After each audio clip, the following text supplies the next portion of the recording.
नाज़रीन, एक tanker war जो है वो शुरू हो गई है क्योंकि अमेरिका ने नेवल ब्लॉकेड जो है वो इंपोज कर रखा है, लेकिन इसके बावजूद जो है वो ईरानी टैंकर्स भी गुजर रहे हैं, चाइनीज टैंकर्स भी गुजर रहे हैं, और दूसरी जो जंग है वो लेबनान के फ्रंट पर जारी है, जहां पर हिजबुल्लाह भरपूर अंदाज में रिस्पॉन्ड कर रही है और इसराइल की कैजुअलिटीज वहां पर हुई हैं।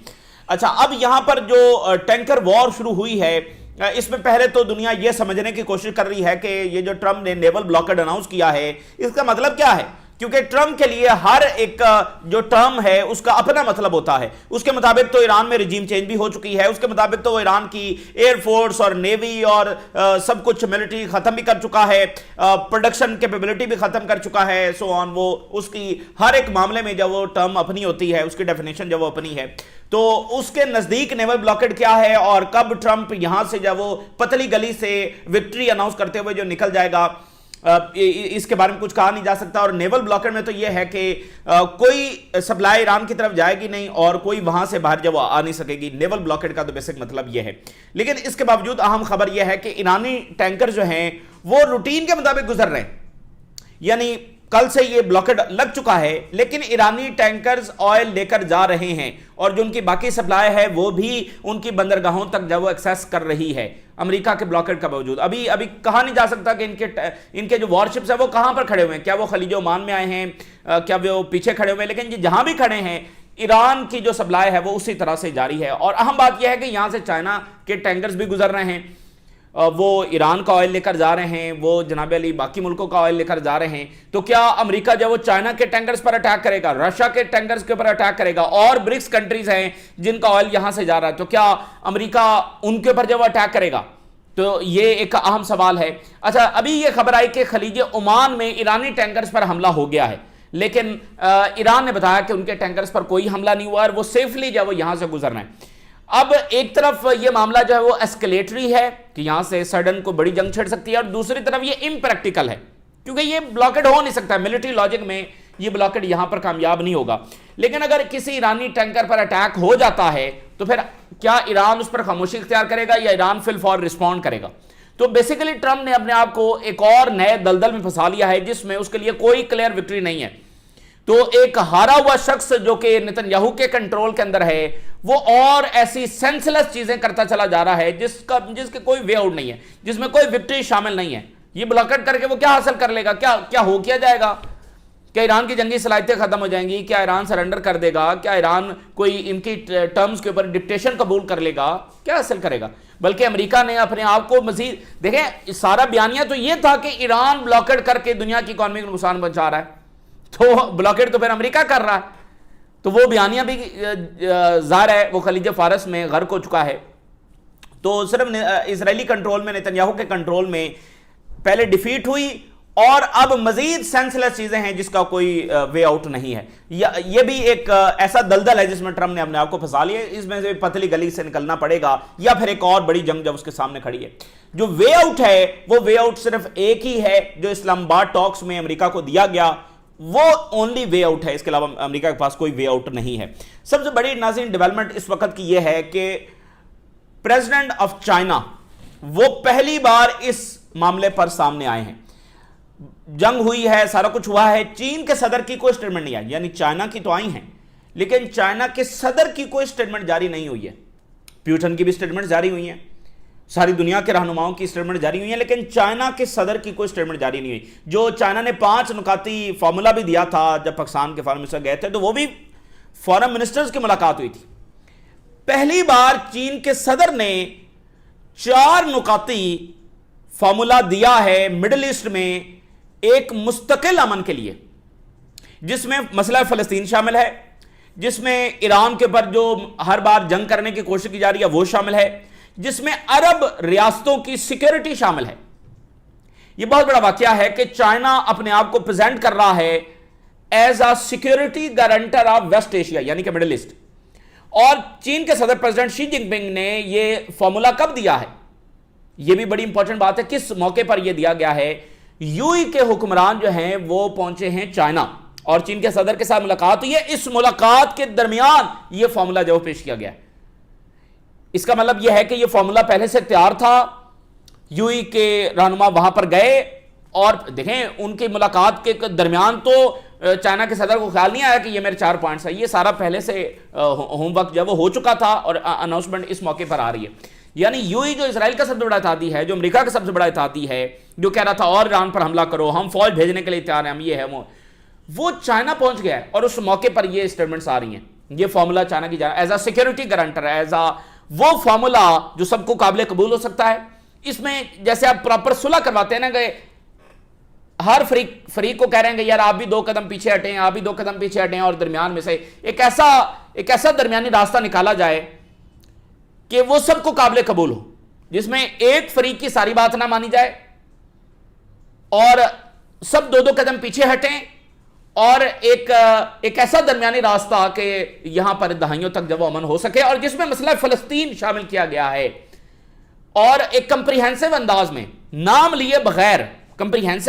नाम लिए बगैर उन्होंने वो फॉर्मूला दिया है जो आज तक कोई दे नहीं सका। और वाकया बड़ा यह है कि मिडिल ईस्ट तो अमेरिका उसकी सिक्योरिटी करता है ना, चाइना बता रहा है कि मिडिल ईस्ट में अमन कैसे होगा। दैट मीन्स कि अमेरिका की मुसलसल जंगें मिडिल ईस्ट को नुकसान पहुंचा रही हैं, मिडिल ईस्ट के हुक्मरान जो है वो चाइना पहुंच रहे हैं, क्योंकि अमेरिका की जो सेंसलेस पॉलिसीज हैं उससे वो कहीं ना कहीं तंग आ चुके हैं, और इसने कुछ दिया नहीं है। पहले तो ये था ना कि वो जी सद्दाम हुसैन बुरा था, बशार असद बुरा था, मुअम्मर कज़ाफ़ी जिद्दी था, तो ये तो उन लोगों की ऐसी पॉलिसीज थी कि वो ऐसे अंजाम का शिकार हुए।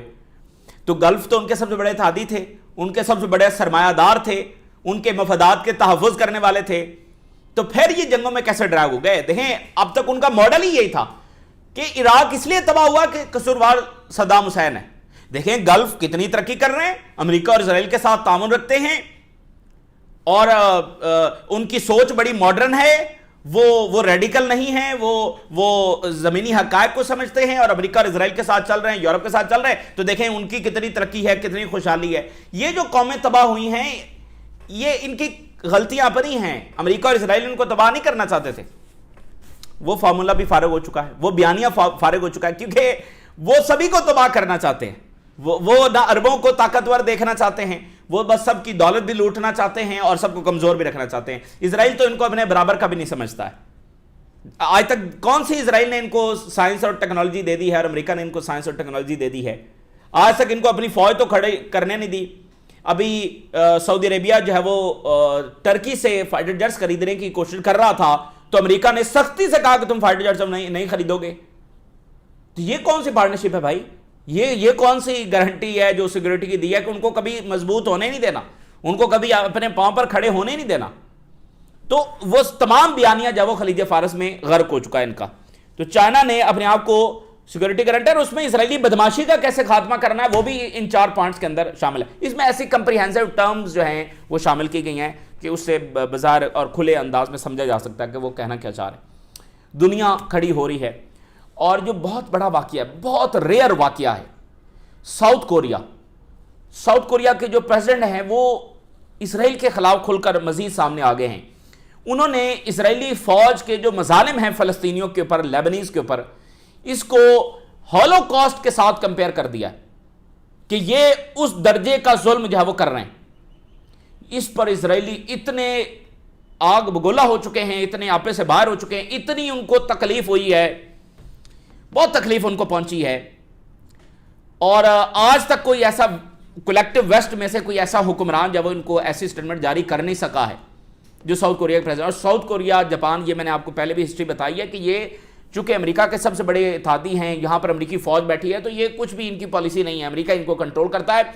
इवन जब यूरोपियंस भी फलस्तीन को तस्लीम कर रहे थे तो इन्होंने नहीं किया, लेकिन आज ये यूरोपियन से भी बड़ी स्टेटमेंट इन्होंने जारी कर दी है। ये बहुत बड़ा वाकया है। उन्होंने कहा ये हॉलोकॉस्ट जैसा जुल्म जो है तुम यहां पर कर रहे हो। और आप जरा देखें, जब वहां पर अगर इन्हीं की तारीख के मुताबिक इन पर वहां पर जो भी हो रहा था, हिटलर जो भी कर रहा था, तो ये ज़ायनिस्ट जो हैं ये तो हिटलर से मदद मांग रहे थे कि आओ और हमें इजराइल बनाने में मदद करो। ये ज़ायनिस्ट ऑन रिकॉर्ड हिटलर से मदद मांग रहे थे।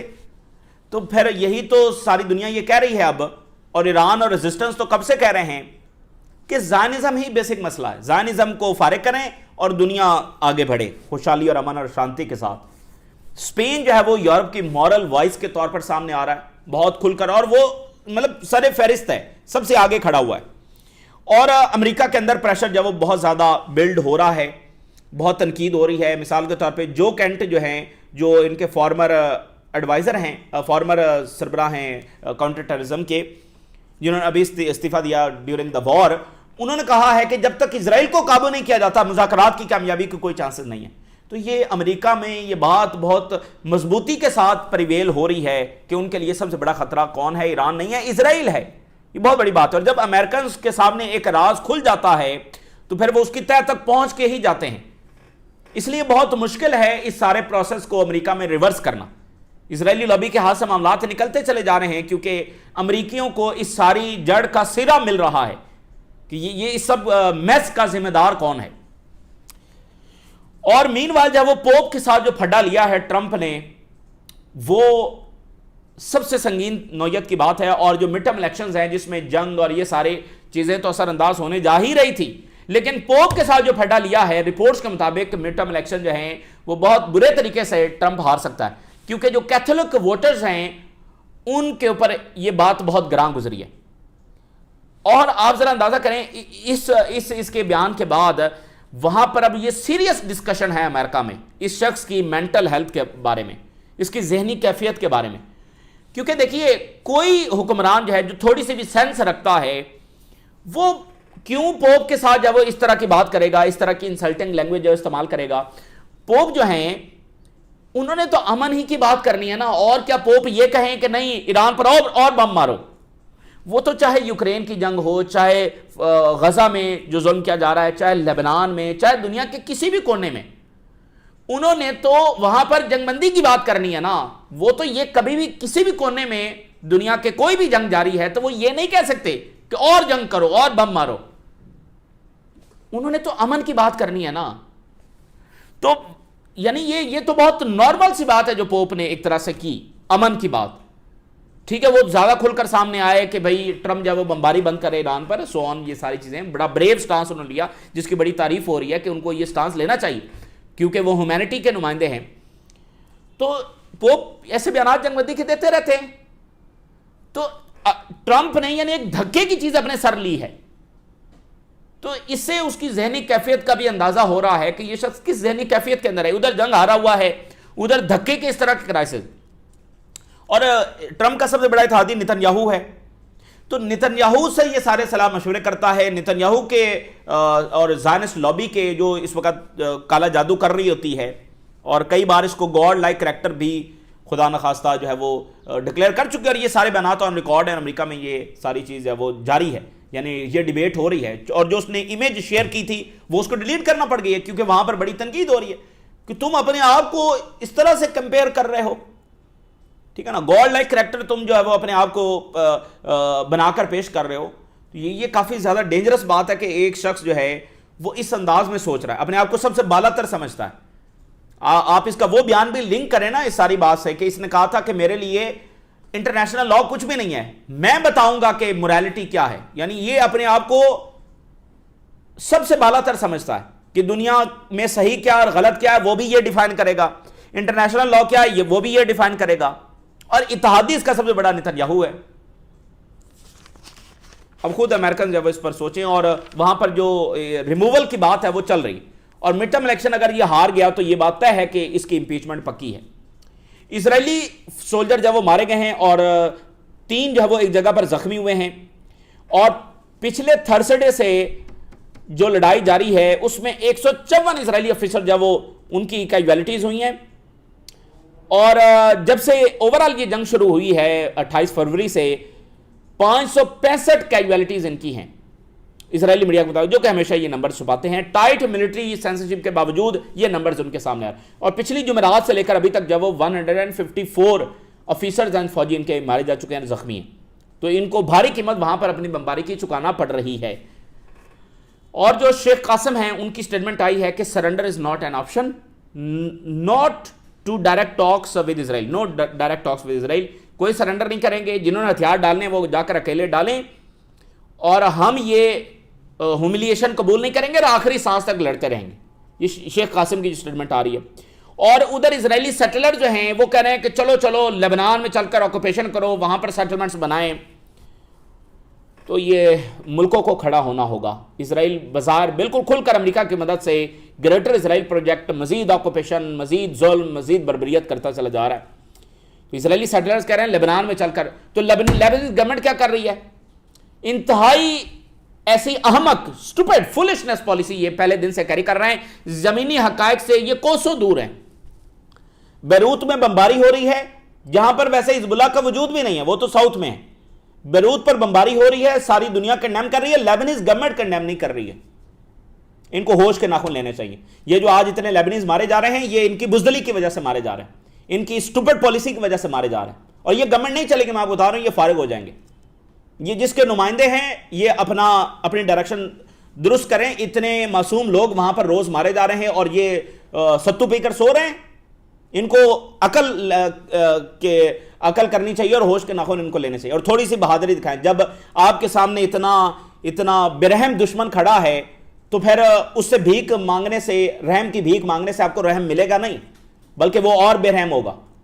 अप्रोच वही है जो ईरान की और जो हिजबुल्लाह की है। इनको ताकत से ही जवाब दिया जा सकता है। और जो स्टांस टर्की ने लिया है, जरूरत इस अमर की है कि रीजन के मुल्क भी वो स्टांस लें। और ईरान और रशिया के फॉरेन मिनिस्टर का आपस में राब्ता हुआ है। अच्छा, रशिया ये कह रहा है कि हमारी ऑफर मौजूद है कि यूरेनियम को हम ट्रांसफर कर देते हैं रशिया में। ये ऑफर वो कह रहे हैं हमारी मौजूद है, लेकिन काफ़ी हाई लेवल राब्ते इस वक्त हो रहे हैं, ईरान और गल्फ के राब्ते हो रहे हैं। और मीनवाल जो है वो पाकिस्तान को बहुत सारी कॉल्स आई हैं, कनाडा के प्राइम मिनिस्टर से आई है, टर्की उर्दगान के साथ राब्ता हुआ है, कल जापान के प्राइम मिनिस्टर की जब वो कॉल आई, पजिक्शिया का मैक्रोन के साथ राब्ता हुआ है। तो ये सारी एक एफर्ट साथ साथ जब जारी हैं। और फिर आप देखिए कि US sanctioned tankers crosses Hormuz despite blockade pressure. Tanker जब वो गुजर रहे हैं, ये एक और इनके लिए ह्यूमिलिएशन है कि इनका ब्लॉकेड लगा हुआ है, टैंकर्स वहां से गुजर रहे हैं। और ईरान सिग्नल्स मिलिट्री रेडीनेस, बिल्कुल हम तैयार हैं। हमने आईआरजीसी ने कहा है कि हमने एक्सटेंसिव सिक्योरिटी बेल्ट बना ली है, यानी हम हर अंदाज में तैयार हैं। And can US to be defeated, America यहां से शिकस्त ही खाएगा, इसके अलावा उसका कोई और रिजल्ट है नहीं, वो सिवाय शिकस्त के। और 40 दिन ने ये साबित की। वॉल स्ट्रीट जर्नल की जो रिपोर्ट सामने आ रही है, उन्होंने कहा है कि अगर दोबारा जंग शुरू हो जाती है, जिसके काफ़ी ज़्यादा खतरात मौजूद हैं, ऑल दो साथ साथ डिप्लोमेसी भी जारी है, हज़ारों मिसाइल जो हैं वो ईरान के पास मौजूद हैं, हज़ारों ड्रोन्स उनके पास मौजूद हैं, और जो लॉन्चर्स हैं वो उनके पास मौजूद हैं ज़ेर ज़मीन, और उनको किसी भी वक्त वो मोबिलाइज कर सकते हैं। CIA और मोसाद बिल्कुल इन्होंने मिसकैलकुलेट किया ईरान की ताकत को, और सबसे बढ़कर ईरान की विल को। ये जो नेतन्याहू है, जो इसने जाकर ब्रीफिंग दी थी, इसने ये कहा था हम जो ही बमबारी शुरू करेंगे, ईरानियन जब वो सड़कों पर निकल आएंगे, तुम्हारा और मेरा इस्तकबाल करेंगे, वहां पर हमारे हक में नारे लगाए। और इंटरेस्टिंग बात आपको बताऊं, जिस दिन बमबारी शुरू हुई है, उसी दरमियान मोसाद ने ऐसी वीडियोस AI बनाकर जब वो ट्रंप को भेजी, जिसमें ये देखा जा सकता है कि लोग नेतन्याहू और ट्रंप के नारे लगा रहे हैं, ट्रंप नेतन्याहू जिंदाबाद के नारे लगा रहे हैं। ये उस दिन उसने जब भेजी, और बाद में पता चला वो AI जनरेटेड थी। तो असल में जो इनकी सबसे बड़ी मिसकैलकुलेशन है, वो मिलिट्री के तो है ही है, लेकिन मिलिट्री पावर से हटकर जो असल मिसकैलकुलेशन है, वो ईरानियंस की यूनिटी और ईरानियन की विल, ये इनकी सबसे बड़ी मिसकैलकुलेशन। इनको सबसे बड़ी जो तकलीफ है वो ये है कि ईरानियंस फूटे क्यों नहीं, आपस में एक दूसरे को क्यों नहीं मारा इन्होंने, आपस में ये इन्होंने सिविल वॉर क्यों नहीं की, इनका हशर शाम और इराक और लीबिया जैसा क्यों नहीं हो सका, यहां पर ईरानियंस कैसे मुतहद रहे, ये इनको सबसे बड़ी तकलीफ है। क्योंकि इनका बुनियादी गोल ही होता है कि खाना जंगी करवा के भाई को भाई के हाथों से मरवाना, ताकि एक ऐसी दुश्मनी की बुनियाद पड़े जो फिर दहाइयों तक चले। इस तरह से ये मासूमों की जानों से खेलते हैं और कौमों के मुस्तकबिल से खेलते हैं, इतनी बेरहमी के साथ। तो ईरान ने जब रिकंस्ट्रक्शन भी शुरू कर दी है, रेलवे जो इंफ्रास्ट्रक्चर जो तबाह किया गया था, उसको ब्रिजेस को बनाकर, पुलों को बनाकर इन्होंने वो दोबारा शुरू कर दिया। चाइना ने ये कहा है कि ये सीज फायर जब वो फ्रिजाइल है, चाइना भी ये कह रहा है कि इसमें जंग दोबारा हो सकती है, एंड अर्ज ग्लोबल रिस्ट्रेंट। तो प्रेसिडेंट शी जो है, उन्होंने 4 पॉइंट प्लान जो है वो एडवांस किया है वेस्ट एशिया की स्टेबिलिटी के लिए। अबू धाबी के जो सरबराह हैं वो पहुंचे हैं और प्रेसिडेंट शी के साथ मुलाकात की, उसी मौके पर ये 4 पॉइंट्स आए हैं। हम मुख्तसरन इस पर बात करेंगे क्योंकि टाइम थोड़ा है। चाइना का जो फॉर्मूला होता है ना, वो 5 पॉइंट भी जो उन्होंने दिए थे वो बड़े डिफरेंट से होते हैं, यानी वो कंप्रीहेंसिव बात करते हैं, उसमें से सब अपना मतलब समझ जाते हैं कि वो कहना क्या चाह रहे हैं। यानी वो एक ऐसी दरमियानी बात उन्होंने करनी होती है, बड़ी नपी तुली। अब अगर उनके आप अल्फाज देखेंगे तो वैसे आपको ये रस्मी ही लगेगा, अच्छा जी ऐसा कॉपरेशन होना चाहिए, अमन होना चाहिए, लेकिन उसमें बहुत गहराई है। उन्होंने हर मसले, चूंकि मिडिल ईस्ट इतना इतना कम्प्लेक्स रीजन है, तो उन्होंने इतनी खूबसूरती के साथ वो तमाम बातें कह दी हैं सादा अल्फाज में कि सारी बात उसमें समझ आ रही है। 4 point. Cooperative regional security framework बनेगा। अच्छा, अगर आप इसमें देखें तो ईरान यही बात कर रहा है कि हम अपने कोऑपरेशन के साथ बनाएंगे, लेकिन वैसे तो ये बड़ी अजीब सादा सी बात है कि कोऑपरेशन होना चाहिए जी। अच्छा जी, होना चाहिए कोऑपरेशन, लेकिन एक एक पॉइंट में बहुत गहराई है। Common, comprehensive, cooperative and sustainable. वक्ती नहीं, वो मामला जो लंबा चले, जो दहाइयों तक चले। सिक्योरिटी ऐसा आर्किटेक्चर बनाया जाएगा across the West Asia and the Gulf region. देखिए ये बात बड़ी इंपॉर्टेंट, इसमें ईरान का नाम कहीं नहीं है, लेकिन वो क्या कह रहे हैं, West Asia and Gulf region. तो गल्फ भी तो वेस्ट एशिया में आ रहा है। सो वेस्ट एशिया को वो असल में ईरान की बात कर रहे हैं, फलस्तीन की बात कर रहे हैं, रेजिस्टेंस की बात कर रहे हैं, और साथ गल्फ, चूंकि गल्फ का फड्डा ना वो उन्होंने फड्डा बनाया हुआ है ईरान से और रेजिस्टेंस से, तो वो कह रहे हैं वो मामला, वो एक फॉर्मूला जिसमें गल्फ की भी सिक्योरिटी यकीनी बनाई जाए और ईरान की सिक्योरिटी भी। लॉन्ग स्टैंडिंग जो कॉन्फ्लिक्ट हैं उनको जो है वो हल किया जाए। अब लॉन्ग स्टैंडिंग कॉन्फ्लिक्ट तो एक ही है, मसला फिलिस्तीन। लॉन्ग स्टैंडिंग कॉन्फ्लिक्ट्स को भी हल करने का वक्त आ गया है, तो वो मसला फिलिस्तीन है जो सबसे ज्यादा चलता चला आ रहा है। Emphasis on sovereignty and territorial integrity. अब ये वो आम सी बातें हैं कि टेरिटोरियल इंटेग्रिटी होनी चाहिए, लेकिन इसमें वो क्या कहना चाह रहे हैं, इसमें वो ये कहना चाह रहे हैं कि ना ही ईरान पर हमले होने चाहिए, उसकी भी टेरिटोरियल इंटेग्रिटी का ख्याल रखा जाए, और ना ही गल्फ पर हमले होने चाहिए। और चाइना, आपको बताया कि वो बता चुका है कि ईरान रिएक्ट कर रहा है, ईरान पर हमला हुआ है तो वो जवाब दे रहा है। Sovereignty, security, territorial integrity of all countries. देखें, ऑल से मुराद ऑल है, चूंकि उन्होंने दरमियानी रास्ता निकालना है ना, तो उन्होंने किसी एक को फेवर नहीं किया, लेकिन इसमें एक एक पॉइंट जो है वो ईरान की जो उसूली मौकफ है उसको सपोर्ट कर रहा है। ईरान भी सबकी अमन की बात करता है, गल्फ को सिक्योरिटी और वो सारा अमन खुशहाली इसकी वो बात करता है, लेकिन वो कहते हैं अगर हमारे लिए अमन नहीं है और तुम बेसिस दोगे तो फिर मामला कुछ और। And Gulf must be fully respected. Gulf की जो सिक्योरिटी, अब यहां पर वर्डिंग देखें, all nations in West Asia and Gulf, इनकी सिक्योरिटी प्रोटेक्ट होनी चाहिए। ओ भाई, ऑल नेशन में गल्फ तो आ गया ना, फिर गल्फ अलग से लिखने की क्या जरूरत है? तो वो जोर दे रहे हैं कि गल्फ को बता रहे हैं कि भाई हम आपके भी गारंटर हैं, लेकिन हम ईरान के भी गारंटर हैं। बाकी जो इंफ्रास्ट्रक्चर के ऊपर अटैक हो रहा है, इसको उन्होंने कंडेम किया। तो इंफ्रास्ट्रक्चर के ऊपर कौन अटैक कर रहा है? ईरान के इंफ्रास्ट्रक्चर पर अटैक हो रहा है, और जवाब में ईरान कर रहा है। तो ना ईरान पर हमला हो ना ईरान जवाब में करे, दोनों को वो बैलेंस उन्होंने किया है। अब ये आप देखिए, अब लगेगा आपको सादा सा, इंटरनेशनल लॉ को फॉलो किया जाए एंड लॉ ऑफ जंगल, ये नहीं चलेगा। अब मुझे बताइए कि लॉ ऑफ जंगल कौन चला रहा है यहां पर इस रीजन में? अमेरिका और इजराइल, ईरान, अरब, तुर्की, मिस्र, ये तो लॉ ऑफ जंगल नहीं चला रहे हैं। लॉ ऑफ जंगल तो इजराइल और अमेरिका चला रहे हैं। तो ये उनको जवाब है कि तुम्हारी बदमाशी अब यहां पर नहीं चलेगी, इस बदमाशी का अब खात्मा होना चाहिए। तो ये है चाइना की सफारतकारी, ये है चाइना की डिप्लोमेसी, ये है उनकी लैंग्वेज, कि वो बात क्या कर रहे हैं और उससे वो सारे मसले को, उसमें समुंदर को, दरिया को कूजे में बंद कर रहे हैं। ठीक है। और फिर उन्होंने इकोनॉमिक डायमेंशंस की चौथे पॉइंट में बात की है, और इसमें भी उन्होंने यही लिखा है कि भाई कोऑर्डिनेटेड सिक्योरिटी होनी चाहिए तमाम पार्टीज के लिए। अब ये लाइन सुनिए आखिर में, तमाम पार्टीज के लिए ऐसा फेवरेबल इंवायरमेंट बनना चाहिए जिसमें सब तरक्की कर सकें। अब इसमें क्या है? इसमें यह है कि ईरान पर सैंक्शंस खत्म करें। भाई बात यह है कि सब कौमों के लिए फेवरेबल इंवायरमेंट होना चाहिए कि सब तरक्की करें।